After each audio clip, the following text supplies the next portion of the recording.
अस्सलाम वालेकुम स्टूडेंट्स। आज हम इम्पॉर्टेंट एमसीक्यूज डिस्कस करने जा रहे हैं second year physics chapter number 18 जिसका नाम है एटॉमिक स्पेक्ट्रा। स्टूडेंट्स में जो शुरू के 8 से 9 एमसीक्यूज मैंने आपसे डिस्कस किए हैं, इनकी बेटर अंडरस्टैंडिंग के लिए मैं आपके साथ पहले एक डायग्राम शेयर करना चाहूँगा। अगर हमने इस डायग्राम को समझ लिया तो जो मैंने शुरू के 9 एमसीक्यूज डिस्कस किए हैं आपको कोई इशू नहीं होगा। डायग्राम को देखते हैं। ये जो हॉरिजॉन्टल लाइन मैंने बनाई है n is equal to 1, n is equal to 2, n is equal to 3 and so on up to n is equal to infinity, ये शेल्स को शो कर रही है।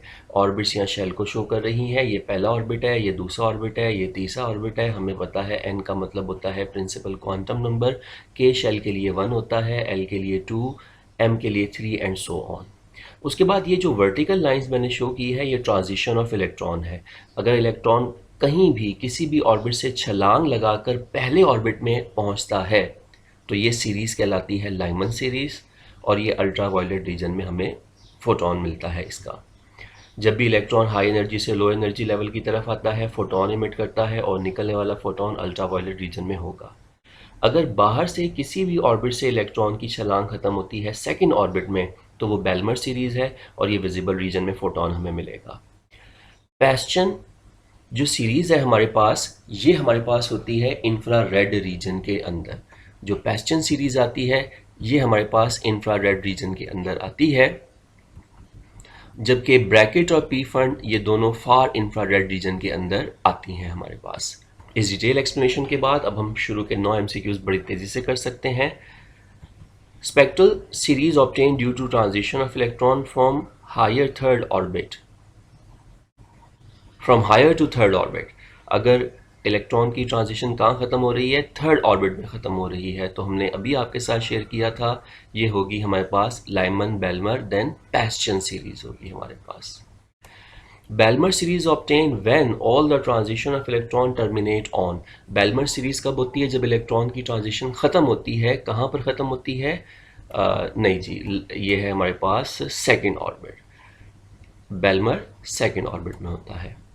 In a hydrogen atom Balmer series lines are emitted as the electron falls to the orbit having n is equal to 2। देखें जी, दोनों MCQs ना same है लेकिन उनकी वर्डिंग आगे पीछे करके एमसीक्यू चेंज किया गया है। बस वो आप डायग्राम फोकस कर लें, ये सारे एमसीक्यूज आपके सॉल्व हो जाएंगे। Lyman found a series of line in the spectrum of hydrogen atom in the region, मैंने आपके साथ शेयर किया था, अल्ट्रा वायलेट रीजन में फोटोन हमें निकलता हुआ महसूस होगा। The total discover spectral series मैंने 5 बताई थी आपको, लाइमन, बेलमर, पैस्चन, ब्रैकेट और Pfund. Balmer series of hydrogen atom spectrum lies in visible when an electron falls from the third orbit to first orbit। इसको देखें, जहाँ transition ख़त्म हो रही है उससे हमारा मेन कंसर्न होता है। तो अगर ट्रांजिशन हमारी फर्स्ट ऑर्बिट में ख़त्म हो रही है तो वो सीरीज़ कौन सी होती है हमारे पास स्टूडेंट्स? लाइमन सीरीज़ होती है। Hydrogen atom spectrum consist of lines, तो आपके साथ शेयर किया था मैंने, उसमें हमें विजिबल रीजन भी मिलता है, अल्ट्रा वायलेट भी मिलता है और इंफ्रारेड रीजन भी हमें मिलता है। Brackett series of hydrogen atom spectrum lies Lyman, Balmer, Paschen के बाद आता है ब्रैकेट जिसको मैंने कहा था फार इंफ्रारेड। तो यहाँ पे हमें सिर्फ इंफ्रारेड मिल रहा है, ये आंसर ठीक है हमारे पास। ये 9 एमसीक्यूज मेरे उस डायग्राम से रिलेटेड एक्सप्लेन होते हैं।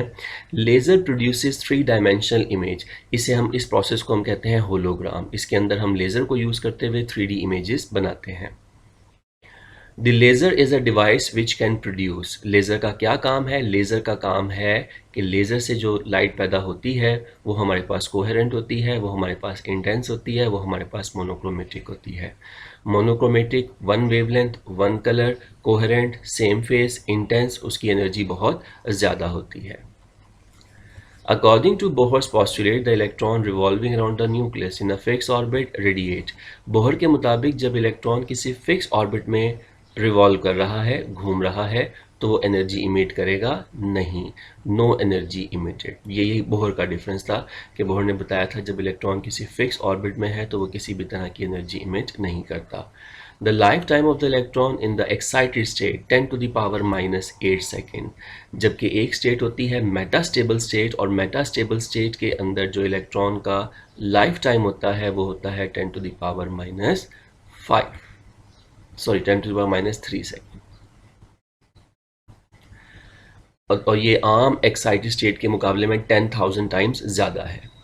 Laser produce due to, laser पैदा होती है किस वजह से? तो लेज़र का प्रिंसिपल हमारे पास है स्टिमुलेटेड इमिशन ऑफ रेडिएशन। ये लेज़र के अंदर जो SER है इसका मतलब है stimulated emission of radiation. The number of energy level required for laser production, laser को पैदा करने के लिए हमें कितने एनर्जी लेवल चाहिए? तो वो हमें 3 चाहिए, एक था ग्राउंड, एक था एक्साइटेड और एक था metastable state. An electron can revolve in the nth orbit if and only if its angular momentum is, ये बोहर का पोस्टुलेट पूछ रहा है कि कौन से ऑर्बिट पॉसिबल होते हैं, तो उसका आंसर था कि जिनके लिए L का मतलब है एंगुलर मोमेंटम NH कट के इक्वल था। यहाँ H कट की टर्म में नहीं हमें दिया जा रहा, H की टर्म में दिया जा रहा है। तो स्टूडेंट्स हमें याद है कि जो H कट होता है वो बराबर होता है H/2 पाई के,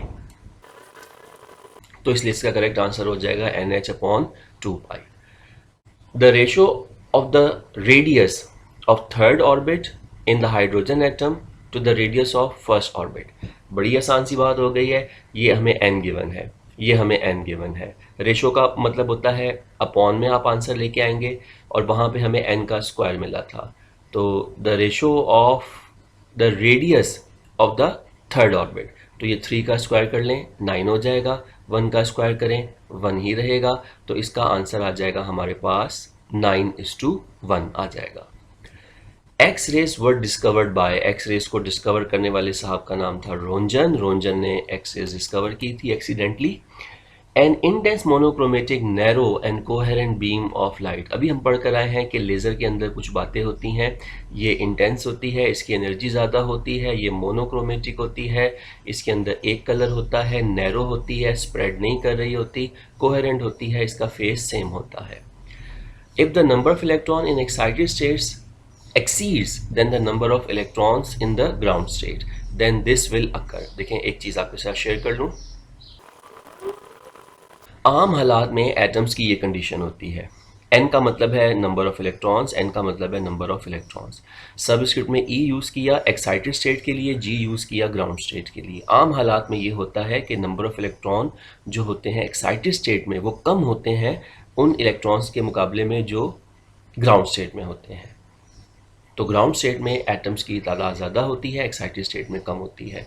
अगर इसका उलट हो जाए, जैसा कि क्वेश्चन में है कि number of electron in excited state NE exceed कर जाए, ज़्यादा हो जाए, यानी कि नंबर ऑफ इलेक्ट्रॉन्स, अगर यहाँ ये कंडीशन आ जाए कि number of electron exceed, number of electron ज़्यादा हो जाए, number of electron in ground state, तो ये आम हालात के मुकाबले में रिवर्स हो गई है, उलट हो गया है। इस चीज़ को कहा जाता है पॉपुलेशन इन्वर्जन। स्टूडेंट्स, ये मोस्ट इंपॉर्टेंट MCQs थे जो मैंने चैप्टर 18 के डिस्कस किए। हाजिर होते हैं नेक्स्ट क्लास में। Thank you so much, take care, अल्लाह हाफिज़।